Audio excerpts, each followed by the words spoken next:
সুপ্রিয় শিক্ষার্থী বন্ধুরা, আশা করি সবাই ভালো আছো। অলোক চক্রবর্তীর অনলাইন ক্লাসে তোমাদেরকে স্বাগতম। আমরা ধারাবাহিক আলোচনা পর্বে আজকে তোমাদের সঙ্গে আবার যুক্ত হচ্ছি। প্রিয় শিক্ষার্থী বন্ধুরা, যারা এই মুহূর্তে আমার সঙ্গে লাইভে যুক্ত হবে তারা প্রত্যেকেই ক্লাসটি শেয়ার করে দিবে। প্রত্যেকের টাইমলাইনে তোমরা শেয়ার করো, আর আমার কথা শোনা যায় কিনা বিষয়টি তোমরা কমেন্ট করে জানিয়ে দেবে। আমিও ক্লাসটি শেয়ার করে নিচ্ছি, কাজে তোমাদের কাছ থেকে কিছুটা সময় নিয়ে আমি আমার টাইমলাইনে শেয়ার করে নিচ্ছি। এরই মধ্যে তোমরা যারা আমার সঙ্গে যুক্ত হচ্ছ তারাও প্রত্যেকের টাইমলাইনে ক্লাসটি শেয়ার করে নাও। প্রিয় শিক্ষার্থী বন্ধুরা, সাউন্ড ঠিক আছে কিনা তোমরা আমাকে কমেন্ট করে জানিয়ে দিলে আমার ক্লাসটি নিতে সুবিধা হবে।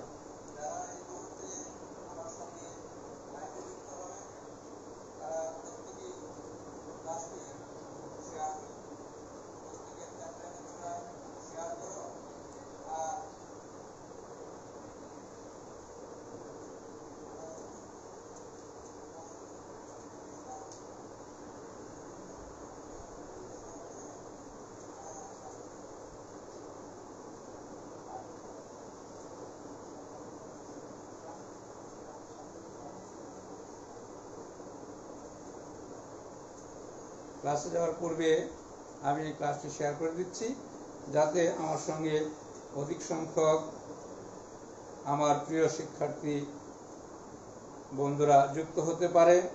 প্রত্যেককে যেন আমি আমার সঙ্গে ক্লাসে যুক্ত করে নিতে পারি, তারই প্রচেষ্টায় আমি ক্লাসটি শেয়ার করছি। তোমরা যারা আমার সঙ্গে আছো তোমরাও ক্লাসটি শেয়ার করে নাও। পাশাপাশি কে কোথা থেকে যুক্ত হচ্ছ তোমরা আমাকে সেটি জানিয়ে দেবে।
সুপ্রিয় শিক্ষার্থী বন্ধুরা, আমরা বিগত ক্লাসে তোমাদের সঙ্গে আলোচনা করেছিলাম উচ্চ মাধ্যমিক হিসাব বিজ্ঞান দ্বিতীয় পত্রের দ্বিতীয় অধ্যায় অংশীদারি ব্যবসায়ের হিসাব নিয়ে।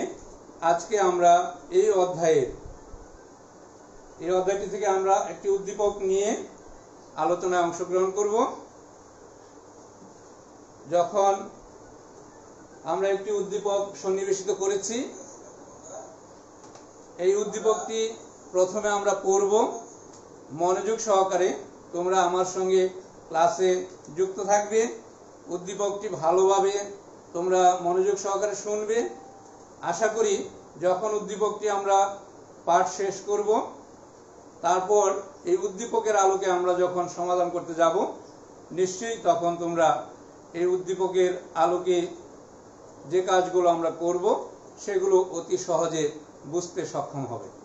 প্রিয় শিক্ষার্থী বন্ধুরা সহ আমার সঙ্গে এই মুহূর্তে যারা লাইভে যুক্ত হয়েছ, প্রিয় শিক্ষার্থী বন্ধুগণ এবং আমার এই শিক্ষার্থীদের সম্মানিত অভিভাবকবৃন্দ যারা আমার সঙ্গে এই মুহূর্তে যুক্ত আছেন, পাশাপাশি বিভিন্ন পর্যায়ের যারা আমার বন্ধুবর্গ এবং সম্মানিত শিক্ষক মণ্ডলী যারাই দেখছেন আমার এই ক্লাসটি, আমি প্রত্যেককেই অলোক চক্রবর্তী অনলাইন ক্লাসের পক্ষ থেকে কৃতজ্ঞতা প্রকাশ করছি। সবাইকে এই সান্ধ্যকালীন অধিবেশনে শুভেচ্ছা জানাচ্ছি। প্রিয় শিক্ষার্থী বন্ধুরা, আর কথা না বাড়িয়ে আমরা অংশীদারি ব্যবসায়ের একটি উদ্দীপকে চলে যাব। উদ্দীপকটি আমরা পড়ব, মনোযোগ সহকারে তোমরা উদ্দীপকটি শোনো। আমি হোয়াইট বোর্ডে একটি উদ্দীপক লিখে রেখেছি, এখন আমি উদ্দীপকটি পড়ছি, তোমরা মনোযোগ সহকারে সেই উদ্দীপকটি দেখো। ক খ গ একটি অংশীদারি কারবারের 3 জন অংশীদার। প্রিয় শিক্ষার্থী বন্ধুরা, আমরা বলেছি অংশীদারি ব্যবসায় বলতে অংশীদারি ব্যবসায়ের সংজ্ঞায় আমরা আলোচনা করেছি 2 বা ততোধিক ব্যক্তি যখন বৈধ কোনো ব্যবসায় চুক্তির ভিত্তিতে মুনাফা অর্জনের উদ্দেশ্যে কোনো ব্যবসা প্রতিষ্ঠান গঠন করে, তখন সেই ব্যবসা প্রতিষ্ঠানটাকেই অংশীদারি ব্যবসায় বলা হয়। তো সেই অংশীদারি ব্যবসায়ে 2 এর অধিক, আমরা জানি 2 এর অধিক বলতে 2 থেকে 20 জন। ব্যাংকিং ব্যবসায়ের ক্ষেত্রে কিছুটা ব্যতিক্রম, সর্বোচ্চ সদস্য সংখ্যা 10 জন হতে পারে। তো আজকে আমরা এখানে যে উদ্দীপকটি সন্নিবেশিত করেছি, আমরা উল্লেখ করেছি ক খ গ একটি অংশীদারি ব্যবসায়ের 3 জন অংশীদার, তাদের মুনাফা বন্টনের অনুপাত 3:2:1, অর্থাৎ তারা কারবারে ব্যবসা পরিচালনা করবে মুনাফা অর্জনের উদ্দেশ্যে। কারবার যে পরিমাণ মুনাফা অর্জন করতে পারবে সেই মুনাফার অংশীদারদের মধ্যে বন্টন হবে চুক্তির শর্ত মোতাবেক 3:2:1, অর্থাৎ 3:2:1 এই অনুপাতে অংশীদারগণ মুনাফা বন্টন করে নেবে। প্রিয় শিক্ষার্থী বন্ধুরা, এই অংশটুকু বেশ ভালোভাবে স্মরণ রাখবে যে আমরা যে অংশীদারি অঙ্কটি করব, সেই অংশীদারি অঙ্কের চুক্তির শর্ত হচ্ছে অংশীদারদের মধ্যে মুনাফা বন্টন করা হবে 3:2:1 এই অনুপাতে। 2019 সালের 1 জানুয়ারি তাদের মূলধন ছিল যথাক্রমে 80,000 টাকা, 70,000 টাকা ও 60,000 টাকা। প্রিয় শিক্ষার্থী বন্ধুরা, 3 জন অংশীদার, আমরা জানি অংশীদারগণ সমান মূলধন নিয়ে কারবার গঠন করতে পারে অথবা অসম মূলধন নিয়েও কারবার গঠন করতে পারে। আমরা এখানে দেখতে পাচ্ছি অংশীদারদের 3 জনের মূলধনের পরিমাণ 3 রকম, অর্থাৎ একজন 80,000 টাকা মূলধন প্রদান করছে, একজন 70,000 টাকা মূলধন প্রদান করেছে এবং অপরজন 60,000 টাকা মূলধন প্রদান করেছে। অর্থাৎ 3 জনের মূলধনের পরিমাণ হচ্ছে 80,000, 70,000 এবং 60,000 টাকা। চুক্তি অনুযায়ী অংশীদারগণ মূলধন ও উত্তোলনের উপর 10% হারে সুদ পাবে। অর্থাৎ অংশীদারি কারবারে যখন অংশীদারগণ চুক্তিতে আবদ্ধ হয়েছে, তখন তারা এই চুক্তিতে একটি ধারা সন্নিবেশিত করেছে যে অংশীদারগণ কারবারে যে পরিমাণ মূলধন বিনিয়োগ করবে সেই মূলধনের উপর তারা 10% হারে ইন্টারেস্ট পাবে। পাশাপাশি অংশীদারগণ যদি কারবার থেকে নগদ উত্তোলন করে, তাহলে সেই উত্তোলনের উপরও 10% হারে সুদ প্রদান করতে হবে। প্রিয় শিক্ষার্থী বন্ধুরা, তারপর আমরা দেখছি বৎসরে অংশীদারদের নগদ উত্তোলনের পরিমাণ যথাক্রমে 10,000, 8,000 এবং 6,000 টাকা। অর্থাৎ অংশীদারগণ সারা বৎসরে কারবার হতে প্রথম জন 10,000 টাকা নগদ উত্তোলন করে, দ্বিতীয় জন 8,000 টাকা কারবার থেকে নগদ উত্তোলন করে এবং তৃতীয় জন 6,000 টাকা কারবার থেকে নগদ উত্তোলন করে। প্রিয় শিক্ষার্থী বন্ধুরা, আমরা যেহেতু এখানে আমাদের পরবর্তী করণীয় কাজগুলো করব, উদ্দীপকের অংশটুকু বেশ ভালোভাবে মনে রাখবে। আমরা ইরেজ করে ফেলতে পারি উদ্দীপকটি, তখন যেন আমরা বুঝতে পারি যে উদ্দীপকে কি ছিল, সেই দফাগুলো যেন আমাদের স্মরণে থাকে। তাহলে অঙ্কটি করতে আমাদের জন্য সুবিধা হবে। নগদ ছাড়াও অর্থাৎ নগদ উত্তোলন ছাড়াও ক কারবার হতে ৫,০০০ টাকার পণ্য উত্তোলন করে। ক, খ, গ তিনজন অংশীদার, এর মধ্যে তিনজনই কারবার থেকে নগদ উত্তোলন করে থাকে। তিনজনের বাইরে আবার বলছে তিনজন নগদ উত্তোলন করে, এছাড়াও অংশীদার ক কারবার হতে নগদ উত্তোলনের পাশাপাশি ৫,০০০ টাকার পণ্য উত্তোলন করে। খ সার্বক্ষণিক দায়িত্ব পালনের জন্য মাসিক ২,০০০ টাকা করে বেতন পাবে। প্রিয় শিক্ষার্থী বন্ধুরা, আমরা জানি অংশীদারি কারবারের শর্ত মোতাবেক অংশীদারগণ সকল অংশীদার ব্যবসা পরিচালনায় অংশগ্রহণ করতে পারে, অথবা কখনো কখনো যারা বিশেষভাবে দক্ষ বা অভিজ্ঞ বা সময় দিতে পারে এমন একজন বা একাধিকজন কারবার পরিচালনায় অংশগ্রহণ করতে পারে। অত্র উদ্দীপকে আমরা দেখতে পাচ্ছি অংশীদার খ সার্বক্ষণিক ব্যবসায়ে দায়িত্ব পালন করে এবং সার্বক্ষণিক দায়িত্ব পালনের জন্য মাসে খ কারবার হতে ২,০০০ টাকা করে বেতন পাবে। বৎসরে মাঝামাঝি গ কারবারে ২০,০০০ টাকা ঋণ প্রদান করে। তিনজন অংশীদারের মধ্যে আমরা যেটি দেখতে পাচ্ছি, গ অর্থবৎসর যেটি ২০১৯ সালের ১ জানুয়ারিতে যে ব্যবসাটি শুরু হয়েছে, সেই বৎসরের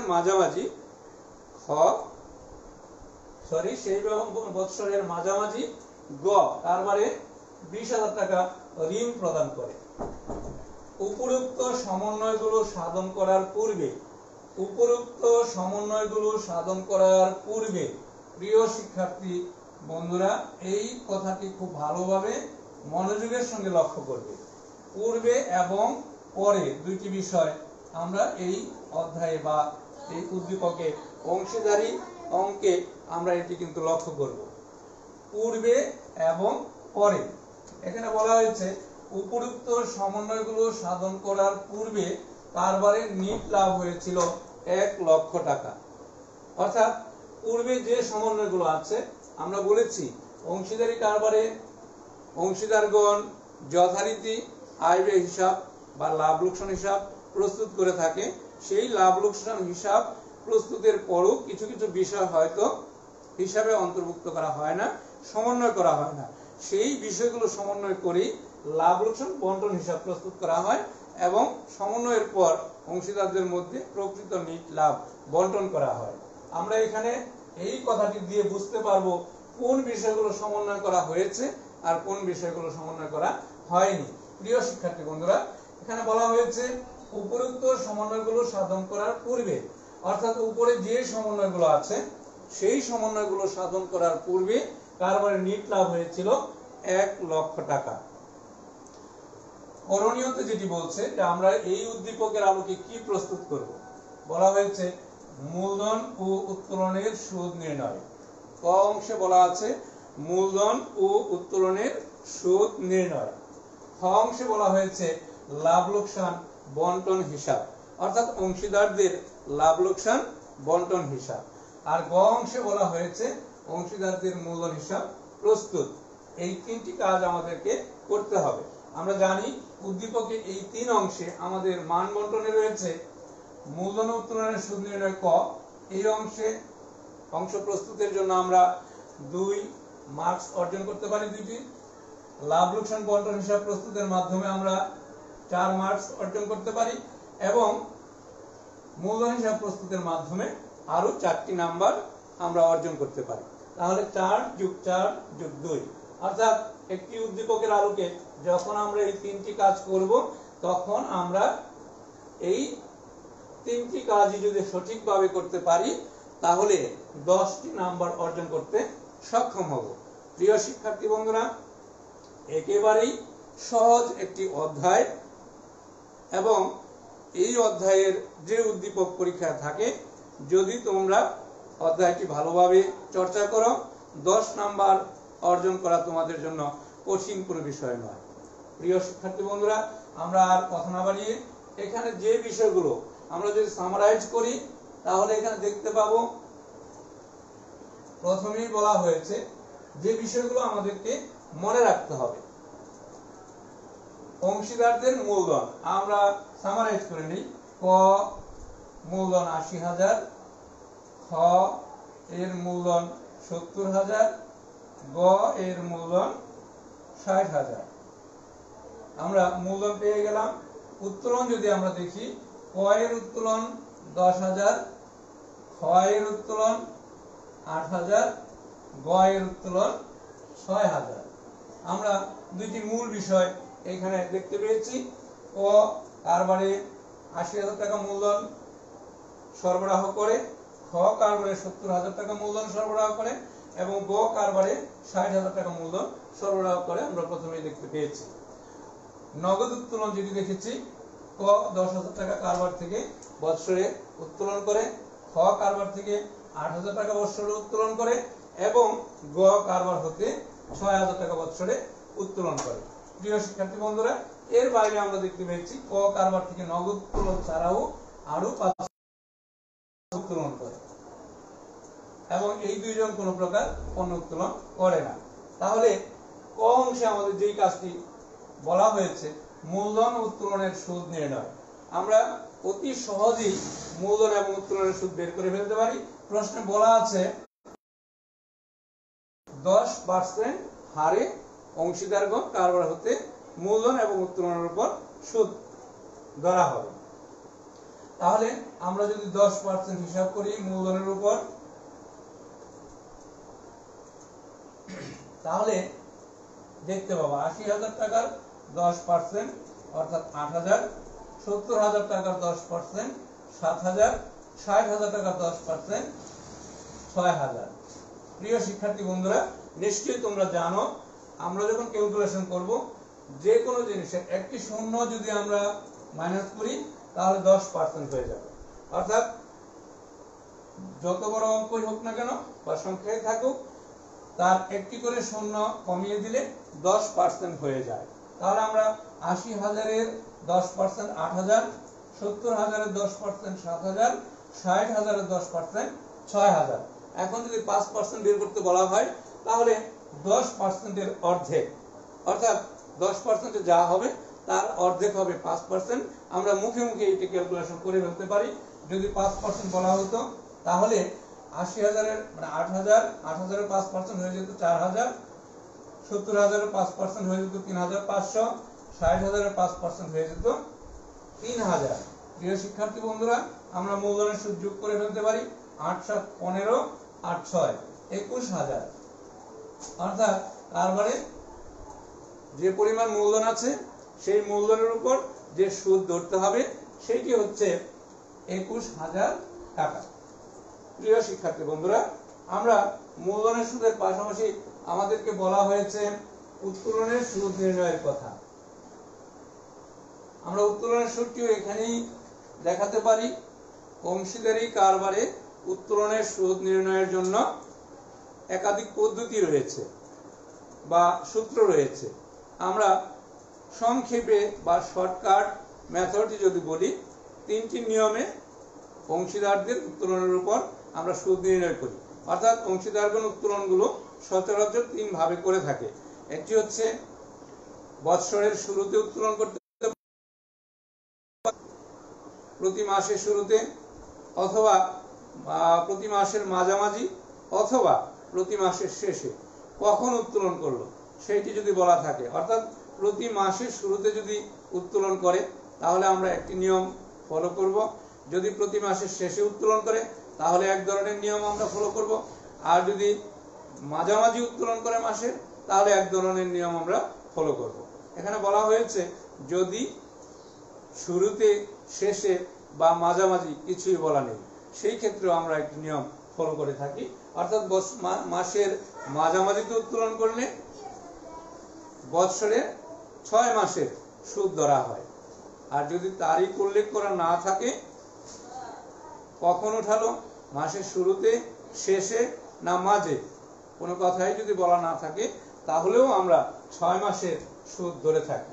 প্রিয় শিক্ষার্থী বন্ধুরা, যেহেতু এই প্রশ্নে আমরা দেখতে পাই যে অংশীদারগণ বৎসরে নগদ উত্তোলন এবং বৎসরে অংশীদারদের নগদ উত্তোলনের পরিমাণ যথাক্রমে 10,000, 8,000 এবং 6,000 টাকা।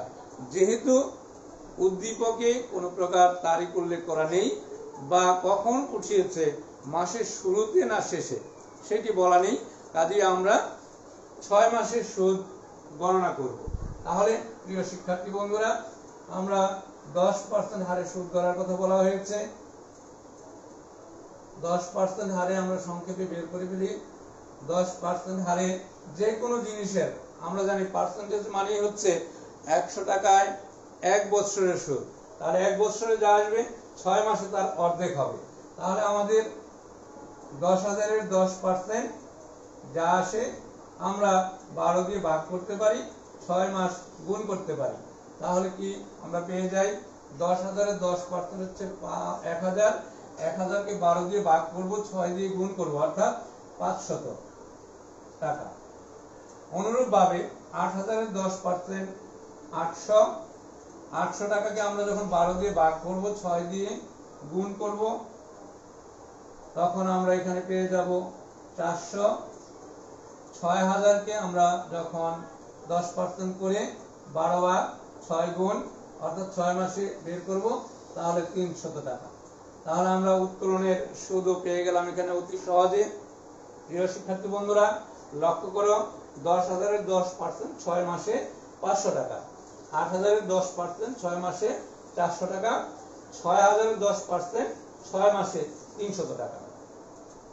আমরা মোট উত্তোলনের সুদ যদি কাউন্ট করি 5, 500, 400, 300 টাকা, অর্থাৎ 5 আর 9, 3, 1200 টাকা। তাহলে উত্তোলনের উপর আমরা সুদ পেয়ে গেলাম। প্রিয় শিক্ষার্থী বন্ধুরা, লক্ষ্য করো, আমরা উদ্দীপকের আলোকে প্রথমে আমাদের বের করতে বলছে মূলধন উত্তোলনের সুদ। আমরা মূলধনের সুদ পেয়ে গেলাম। মূলধনের সুদ পেয়ে গেলাম ক 8,000, খ 7,000, গ 6,000। তিনজনের মোট সুদের পরিমাণ 21,000। অনুরূপভাবে উত্তোলনের সুদ আমরা এখানে সংক্ষেপে দেখিয়েছি। উত্তোলনের সুদ নির্ণয়, যেখানে 10,000 ক এর উত্তোলনের সুদ বের হয়েছে 500 টাকা, খ এর উত্তোলনের সুদ বের হয়েছে 400 টাকা এবং গ এর উত্তোলনের সুদ বের হয়েছে 300 টাকা। প্রিয় শিক্ষার্থী বন্ধুরা, নিশ্চয়ই তোমরা বুঝতে পারছো আমরা কিভাবে সুদ কাউন্ট করেছি। এটি আমাদের মেমোরাইজ করে রাখতে হবে। অর্থাৎ এই অংশটা আমি এখন ইরেজ করে ফেলবো। পরবর্তীতে তোমাদেরকে যখন প্রশ্ন করব ক এর মূলধনের সুদ কত ছিল, খ এর মূলধনের সুদ কত ছিল, গ এর মূলধনের সুদ কত ছিল, তখন তোমরা সেটি আমাকে বলবে। প্রিয় শিক্ষার্থী বন্ধুরা, অনুরূপভাবে উত্তোলনের সুদের কথা যখন প্রশ্ন করব যে ক এর উত্তোলনের সুদ আমরা কত বের করতে পেরেছি, খ এর উত্তোলনের সুদ কত বের হয়েছে এবং গ এর উত্তোলনের সুদ কত বের হয়েছে, সেটিও কিন্তু আমরা এখান থেকে প্রশ্ন করতে পারি। তোমরা তখন সেটি বলবে। মনে রাখবে, ক এর মূলধনের সুদ 8,000, খ এর মূলধনের সুদ 7,000, গ এর মূলধনের সুদ 6,000, ক এর উত্তোলনের সুদ 500, খ এর উত্তোলনের সুদ 400, গ এর উত্তোলনের সুদ 300 টাকা। এইটি লক্ষ্য রাখবে। প্রিয় শিক্ষার্থী বন্ধুরা, আমরা এই পর্যায়ে দ্বিতীয় অংশে চলে যাব। কাজী এখান থেকে আমাদের কিছুটা অংশ ইরেজ করে ফেলতে হবে, নতুবা আমাদের বোর্ডের জায়গাও কম, তাছাড়া নিচে গেলে হয়তো ক্যামেরাতেও আসবে কিনা সন্দেহ। কাজে আমরা ইরেজ করে নিচ্ছি।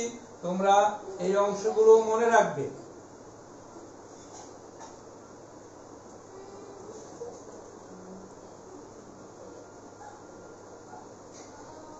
আমরা এর উপরের কিছুটা অংশ ইরেজ করে নিলাম, যেখানে তোমরা মনে রাখবে নিট লাভের পরিমাণ কত ছিল। নিশ্চয়ই তোমাদের মনে আছে আমরা নিট লাভ কত ছিল সেটা বলেছি। প্রিয় শিক্ষার্থী বন্ধুরা, দ্বিতীয় পার্টে আমাদেরকে উদ্দীপকে দেখাতে বলা হয়েছে, করতে বলা হয়েছে লাভ লোকসান আবন্টন হিসাব বা বন্টন হিসাব। আমরা এখন লাভ লোকসান বন্টন হিসাব। তোমাদের বিগত ক্লাসটির কথা মনে আছে, আমরা বিগত কিভাবে লাভ লোকসান হিসাব প্রস্তুত করতে হয় সেটি তোমাদেরকে দেখিয়েছিলাম। অংশের উপরে লিখবো আমরা অংশীদারদের লাভ লোকসান বন্টন হিসাব। আমি সেই কথাটি আর লিখি নাই। লাভ লোকসান বন্টন হিসাব। তারিখ আমরা লিখবো 31 ডিসেম্বর 2019 সালের সমাপ্ত বৎসরের জন্য। আমি এখানে লিখিনি, জায়গা স্বল্পতার কারণে কিছুটা লেখায় কমিয়ে নিলাম। প্রিয় শিক্ষার্থী বন্ধুরা, আমরা জানি আমরা দুই ধরনের ছকে আমরা প্রস্তুত করতে পারি। একটি হচ্ছে হরিজন্টাল ছক বা ভার্টিক্যাল ছক। আমরা প্রাচীন পদ্ধতিতে, এই পদ্ধতিতে আমরা ছকটি দেখাচ্ছি। বিবরণ টাকা, বিবরণ একবারে লিখে ফেলি টাকা। আমরা দুইটি টাকার কলাম দিয়েছি, একটি ইনার কলাম আর একটি আউটার কলাম। অর্থাৎ যদি আমাদের কোনো কিছু যোগ বিয়োগ করার প্রয়োজন পড়ে তাহলে ইনার কলামে আমরা যোগ বিয়োগগুলো দেখাবো, যোগ বিয়োগ করে আউটার কলামে নিব সমভাবে দুই পাশে। প্রিয় শিক্ষার্থী বন্ধুরা, নিশ্চয়ই তোমাদের বিগত ক্লাসটির কথা মনে আছে। আমি বিগত ক্লাসে বলেছিলাম যে উদ্দীপকটি ভালোভাবে পড়বে। উদ্দীপক পড়ে উদ্দীপকের যেই অংশেই থাকুক না কেন খুঁজে বের করবে নিট লাভ কোথায় আছে, কত টাকা আছে। আমরা আমাদের এই উদ্দীপকের সর্বশেষ লাইনে দেখেছি উপরোক্ত সমন্বয়গুলো সাধন করার পূর্বে কারবারের নিট লাভের পরিমাণ হয়েছিল 1 লক্ষ টাকা। তাহলে আমরা এখন সেই নিট লাভটা 1 নাম্বার, আমরা কিন্তু বিগত দিন ছক আকারে দেখিয়েছি। 1 নাম্বারই বলেছিলাম নিট লাভ বসাতে হবে। অর্থাৎ আমরা এখানে লাভ লোকসান হিসাব লিখে লাভ লোকসান হিসাব ব্র্যাকেটে লিখে ফেললাম নিট লাভ। নিট লাভ স্থানান্তরিত হয়েছে।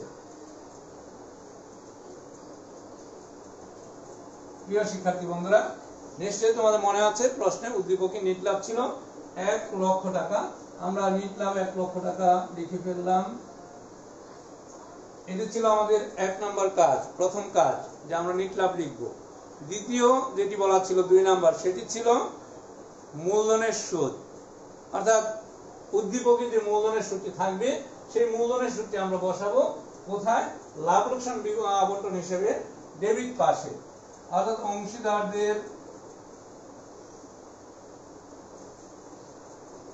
অংশীদারদের মূলধন হিসাব ব্র্যাকেটে মূলধনের সুদ লিখব। আমরা কতদিন দেখিয়েছি অংশীদার যদি একাধিক থাকে তাহলে আমরা কি করব? ক, খ, গ। আমরা এখানে দেখতে পেয়েছি 3 জন অংশীদার রয়েছে। প্রিয় শিক্ষার্থী বন্ধুরা, নিশ্চয়ই তোমাদের মনে আছে আমরা অংশীদারদের মূলধনের সুদ কত কাউন্ট করেছিলাম। আমরা অংশীদারদের মূলধনের সুদ বের করেছিলাম। প্রথম অংশে ক এর মূলধনের সুদ বের হয়েছিল 8,000 টাকা, খ এর মূলধনের সুদ বের হয়েছিল 7,000 টাকা, গ এর মূলধনের সুদ বের হয়েছিল 6,000 টাকা। অর্থাৎ টোটাল মূলধনের সুদ আমরা পেয়েছিলাম 21,000 টাকা। আমরা প্রথম অংশে ক অংশ থেকে সেটি নিয়ে আসলাম। 1 নাম্বার কাজ, 2 নাম্বার কাজ, 3 নাম্বার আমরা বলেছিলাম অংশীদারদের উত্তোলনের সুদ, যেটি লাভ লোকসান বন্টন হিসেবে ক্রেডিট পাশে লিখব। অংশীদারদের মূলধন লিখে অংশীদারদের মূলধন ব্র্যাকেটে লিখব উত্তোলনের সুদ।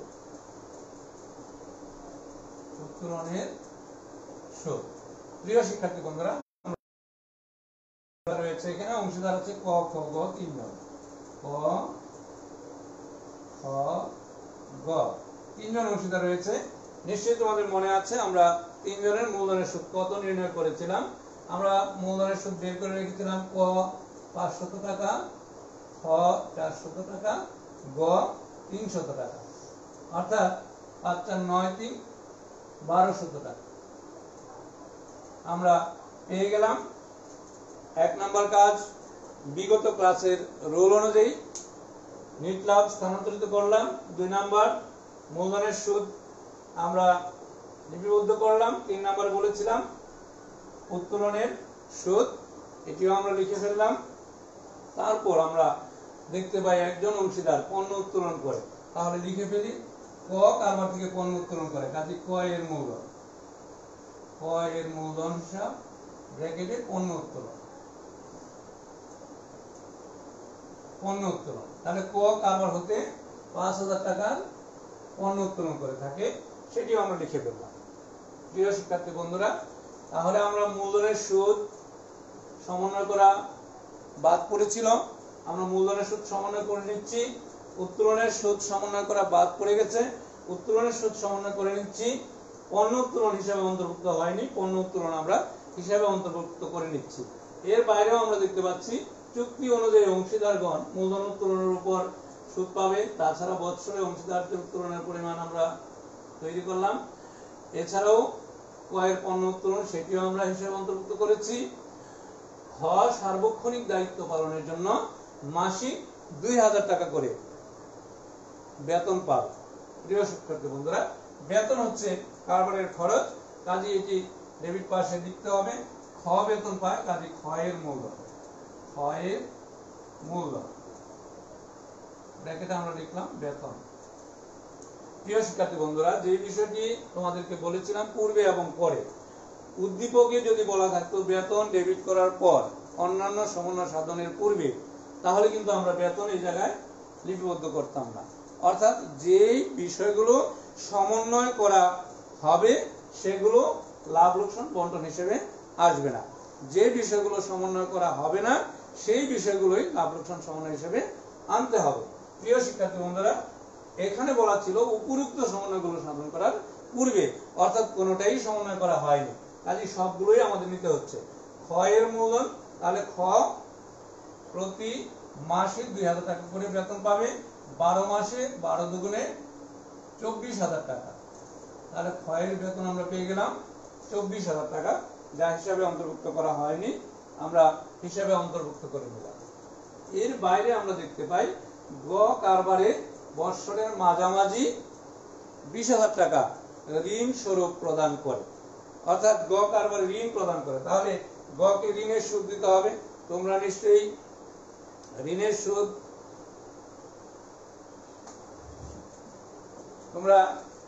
সুদ যেটি আমরা এর আগেও বলেছি, ঋণের সুদের হার যদি বলা না থাকে, তারপরে যদি ঋণের সুদের হার বলা না থাকে, তাহলে আমরা ঋণের ধরতে হবে।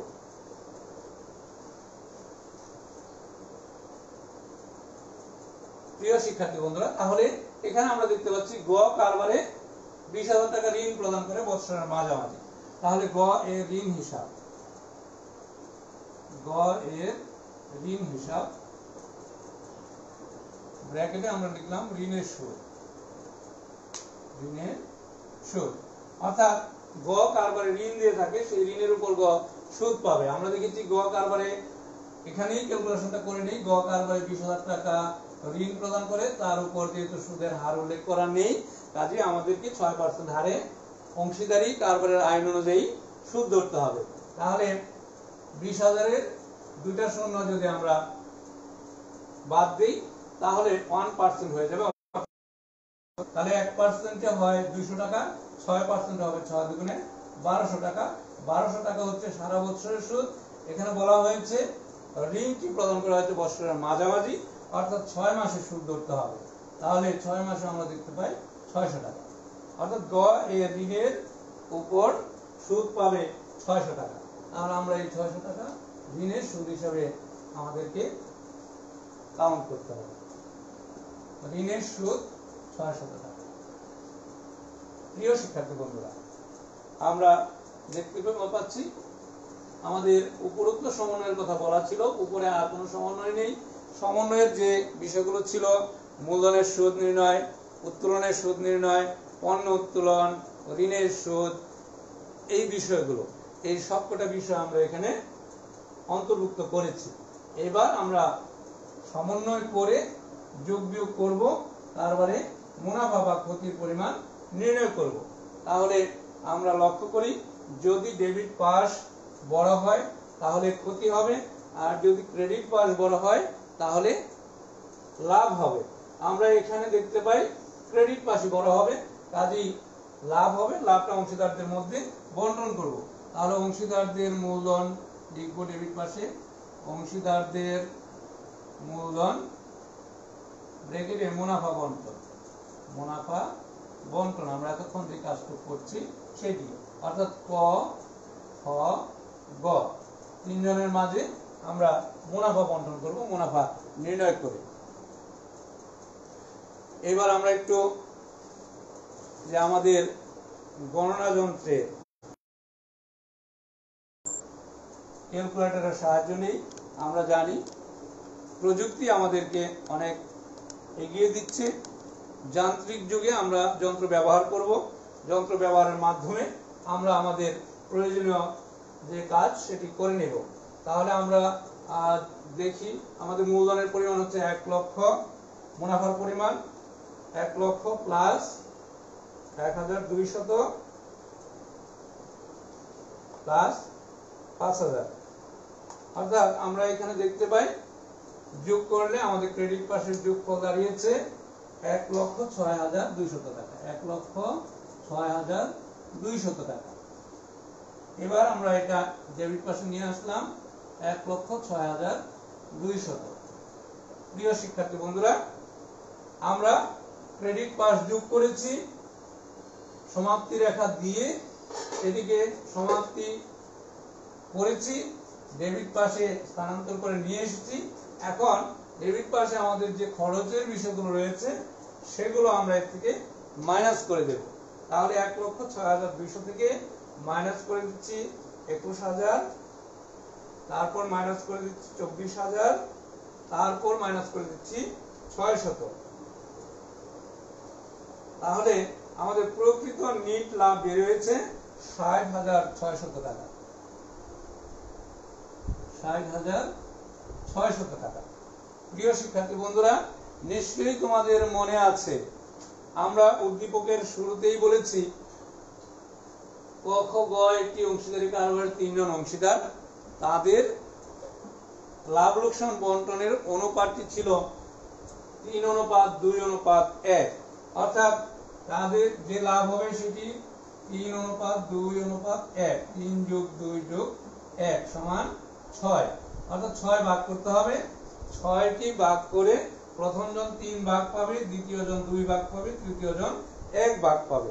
আমরা এখন আমাদের এই উদ্দীপকের আলোকে আমরা যখন লাভ লোকসান বন্টন হিসেবে কাজটি করছি, প্রকৃত আমাদের সমন্বয়ের পূর্বে নিট লাভ হয়েছিল 1 লক্ষ টাকা। যে সমস্ত বিষয় সমন্বয় করা বাদ পড়ে গেছে সেই বিষয়গুলো সমন্বয় করে আমরা এখন দেখতে পাচ্ছি প্রকৃত নিট লাভ হয়েছে, যেটি অ্যাকচুয়াল নিট লাভ, সেটি হচ্ছে 60,600 টাকা।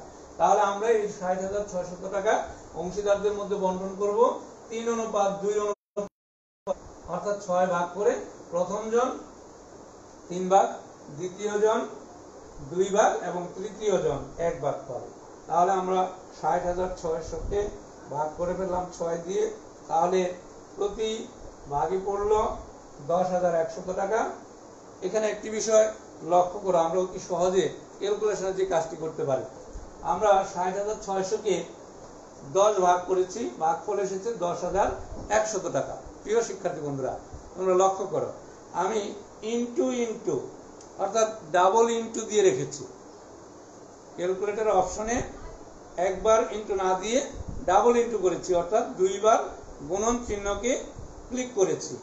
এবার আমি শুধু আমার অনুপাতগুলি বসাবো। প্রথম জন 3, অর্থাৎ আমি 3 লিখে সমান সমান দিলাম, তাহলে প্রথম জন 30,300 টাকা। লক্ষ্য করো প্রিয় শিক্ষার্থী বন্ধুরা, ক 30,300। এবার খ এর পালা। তাহলে খ কে আমরা আবার ভাগ করব, আবার গুণ করব তা নয়, যেহেতু ডাবল ইনটু দিয়ে রেখেছি এখন কিন্তু আমি খ পাবে 2 অংশ, আমি আবার 2 লিখে সমান সমান দিয়ে দিলাম, আমার ফলাফল চলে আসলো 20,200 টাকা। প্রিয় শিক্ষার্থী বন্ধুরা, তাহলে খ পেয়ে যাচ্ছে 20,200 এবং গ পাবে 1 ভাগ। আমরা আবার 1 লিখে সমান সমান দিয়ে দিলাম, 10,100 টাকা আমাদের ফলাফল চলে আসছে। তাহলে গ পাবে 10,100 টাকা। অর্থাৎ 3 জনের মধ্যে আমরা ভাগ করে ফেললাম। 3 জন আমাদের পেয়ে গেল। ক 30,300 টাকা মুনাফা পেয়েছে, খ পেয়েছে 20,200 এবং গ পেয়েছে 10,100 টাকা। প্রিয় শিক্ষার্থী বন্ধুরা, এই ছিল আমাদের দ্বিতীয় পার্ট, যেটি আমরা প্রথম দিনের আলোচনায় অর্থাৎ আমাদের বিগত ক্লাসে আমরা দেখিয়েছিলাম 8টি ধাপের মাধ্যমে, অর্থাৎ 8 ধরনের দফা নিয়ে একটি অংশীদারি ছক বা তালিকা তোমাদের সম্মুখে উপস্থাপন করেছিলাম। সেই ছকের আজকে কয়টি দফা পেয়েছি আমরা দেখি। 1, 2, 3, 4, 5, 6, অর্থাৎ 6টি দফা পেয়েছি। এর বাইরেও আরো 2টি দফা আমরা সেখানে অন্তর্ভুক্ত করেছিলাম, যেগুলো আমাদের এই উদ্দীপকে নেই, কাজে আমাদের এখানে প্রয়োজন পড়েনি। প্রিয় শিক্ষার্থী বন্ধুরা, আমরা নিশ্চয়ই এতক্ষণ এই উদ্দীপকের আলোকে যে আলোচনাটা করছি তোমরা মনোযোগ দিয়ে সেটি শুনেছ এবং আমার কথাগুলো নিশ্চয়ই তোমরা বুঝেছ।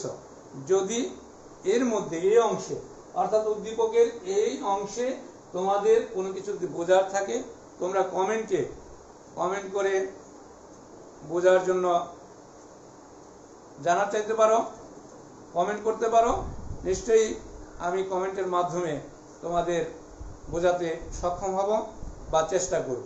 প্রিয় শিক্ষার্থী বন্ধুরা, সময় গড়াচ্ছে, কোভিড-19 আমাদেরকে অনিশ্চিত গন্তব্যের দিকেই ফেলে দিয়েছে।